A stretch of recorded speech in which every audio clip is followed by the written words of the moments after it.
All right, so we will now be considering the discussion of Module 4, Unit 2, and this is entitled Opportunity Identification and Evaluation. And of course, before we proceed any further, let's look at our learning outcomes for this unit. And we have the following learning outcomes. Understand the relations of opportunity identification and evaluation in the area of your specialization.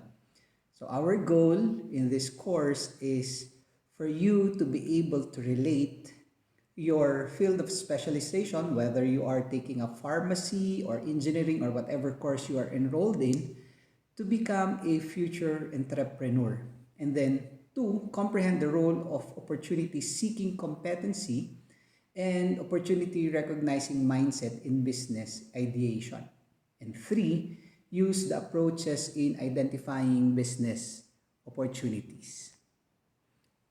First, let's look at the difference between business opportunity and a business idea. So a business opportunity by definition is a favorable set of internal or external circumstances that creates a need for a new business. So it usually presents itself as a gap to be filled, a need to be satisfied, or a problem to be solved. So a business opportunity will always be knocking your door. And sometimes it comes in the unexpected moments. And again, if you will look at the definition, it is something favorable that will now create a need for a new business. For example, for our COVID-19 pandemic, well, it's a pandemic, it's a global problem, and yet, this pandemic gave some people a favorable circumstance to them that they were able to create or see a new business into the situation. And that situation that they have seen now is represented by a gap, something that should be filled in, something that should be satisfied so that a problem will be solved. While on the other hand, when we talk about a business idea, this is now a thought, impression, or notion of a business venture that could fill the gap. So if you see the business opportunity, what is now your answer to this gap so that the problem will be solved or will be answered? And if you can find a way to answer that gap, then that idea will now be called as your business idea. So according to Stephen Key, great ideas are everywhere, hiding in plain sight. You just need to know where to find them and mind them. Okay? So, very true. Ideas can be simply lying around us, but if we will be uh, not conscious of these things, we might not find them or we might not see them. But in reality, there are always opportunities wherein we can introduce entrepreneurship in our field of specialization. Okay, now let's look at the way we can identify opportunity. And here we have two types of environment. We have the internal environment and we have the external environment.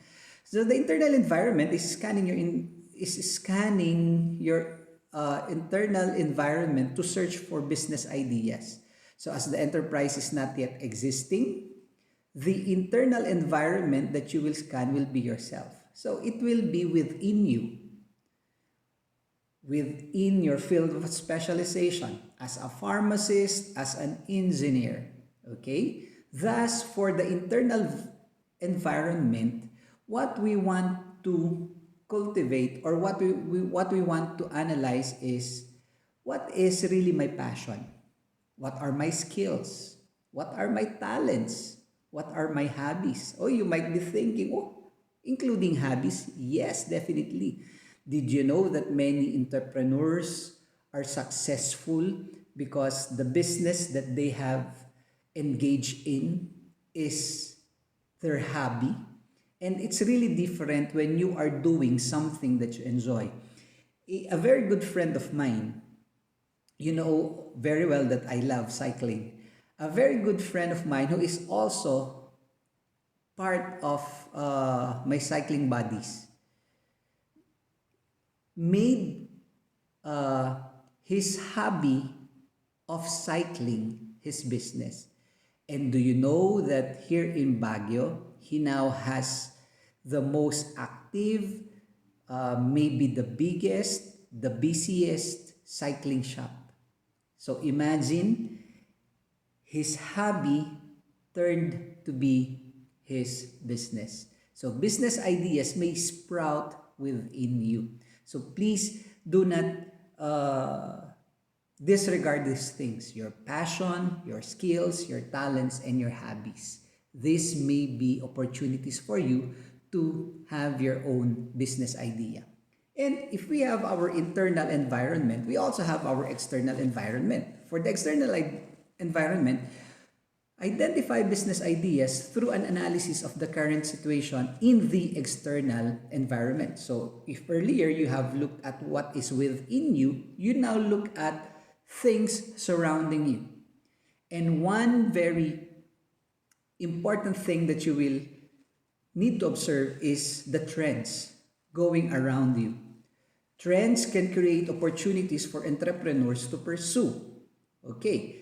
And especially here in the Philippines, we love imitating the first world countries. So kung ano ang uso sa abroad, we bring them here. We imitate them. That's why if you are having that entrepreneurial mindset, you will always observe ano nga ba ang in, ano nga ba ang uso. Kasi definitely if that is something that is trending, definitely there is no big danger in venturing into that business idea. And of course, here there are many things that we can look at. We have the social forces, okay? We have the technological advances, economic forces, political action, and regulatory change. So actually, in one of your activities, you have to answer this. So you can look at what are the social trends? What do you see in the society that you can venture in so that you can take that opportunity to be an entrepreneur? Technological advances. Nowadays, we have technology is no longer a want, but rather technology this time is a need. For example, now that we have the pandemic, we have our online learnings. Therefore, if we have our online learnings, technology will be included in the modality. And what are the ideas that you can use here? Since we are having online learnings, then maybe you can offer assistance in doing modules, okay? Or you can have tutorial classes, okay? You can have seminars, webinars in particular, using technologies. And then we have economic forces. So what are the trends in our economy that you can take advantage of? So even in the political arena, what are the trends in politics, or what are the trends in the regulatory change that we can take advantage of, that we can introduce our being an entrepreneur? So, second is solving problems. Sometimes, identifying opportunities simply involves noticing a problem and finding a way to solve it. That's simply answering the existing gap. Remember in the earlier discussion, we try to find a gap. So if we can find an answer to that gap, then it's actually solving problems. Then 3, finding gaps. A gap in the marketplace often exists when a product or service is needed by a specific group of people that doesn't represent a large enough market to be of interest to mainstream manufacturers, retailers, or service providers.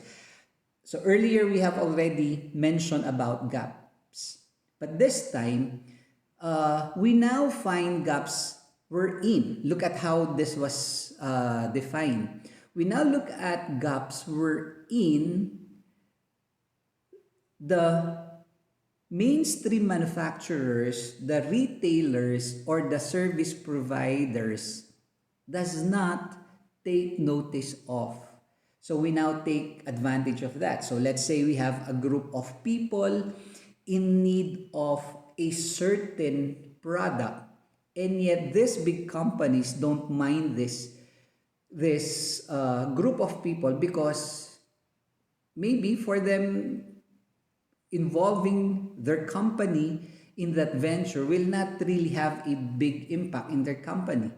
But for starters, for new entrepreneurs, for small scale entrepreneurs, they can take advantage of that situation. So they can use that as the gap where they can find solutions, where they can find products to answer the needs of that group. Fourth, maximize use of idle resources. So we have abundant, available, and top raw materials.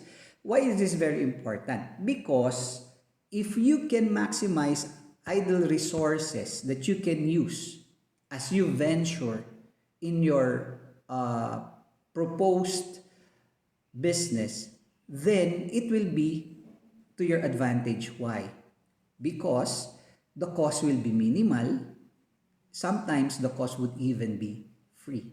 And if there is no scarcity in that resource, then it will be easier for you to produce that certain product that you would like to produce. Okay?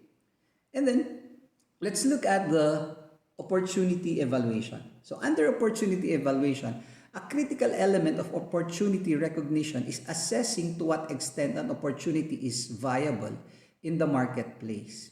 Okay? So before you get into that final product of yours, you have to check, is this opportunity really viable in the marketplace? Saleable ba talaga siya? Feasible ba talaga siya? Workable ba talaga siya? And there are 4 things that you have to consider. 1, is the product that you will be introducing attractive? There must be a market demand for the product or service. Excuse me. Somewhere in our previous discussions, we have mentioned there that the product that you will introduce is not necessarily new. So you can actually introduce something new in an existing product. And normally, for your product to be noticed, the new component of that product must be attractive. And sometimes if you will go to the market, or if you will try to compare products, actually the products are exactly the same. The only difference would be the packaging. Kaya nga ngayon, kuminsan ang laban sa packaging eh. If your packaging is more attractive, it's more enticing, then most probably your product can sell better. Okay? So put this in mind. Every time you introduce your product, or if you have an idea, you must always introduce something that is attractive. Okay? Second, achievable. It must be practical and physically possible. Of course, di ba? Magve-venture ka, alangan naman mag-venture ka, something that is impossible to produce. So it must always be achievable. Can you attain this product? And then third, durable. It must be attractive, long enough for the development and deployment to be successful. And this is very important. Durable. And ano lang ibig sabihin nito?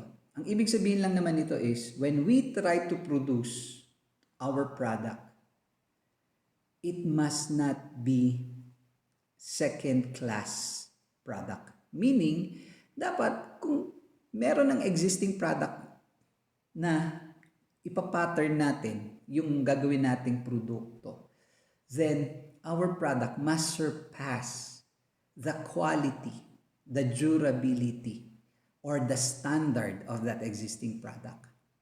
Hindi dapat tayo gagawa ng mas mahinang klase, mas pangit, kasi nga gusto natin lumamang tayo dun sa na nag-exist na product. But if your product is new, still consider it must always be durable. And you know what? This is one thing why Filipinos or even foreigners, they love branded products. Why? Because they always say a branded product may be more expensive, but I am assured that it is more durable. But if you will be venturing into your own business, your product is not necessarily expensive, but it must be durable. Because if your product is not expensive and yet it is durable, rest assured, people will patronize your product. Okay? Fourth, you have value creating. It must add value to the market. Of course, your product must give an impact to the market. So your product must always be higher in standard compared to the existing. So that's how you evaluate the opportunity for your business or for your product. And then, actually that's already the end of Unit 2 of Module 4. Okay? So, the activities are already posted in the Google Classroom. So, please go over them. Some of you have already submitted the first 3 requirements. And this section of the module will actually answer activities 1, 2, and 3. Okay, for the finals. So this will now be for the video lecture of Module 4, Unit 2. I have not discussed anymore some of the things in the module. You can just go over them. Anyway, they are self-explanatory. So till our next lecture meeting, see you again. Stay safe. God bless you.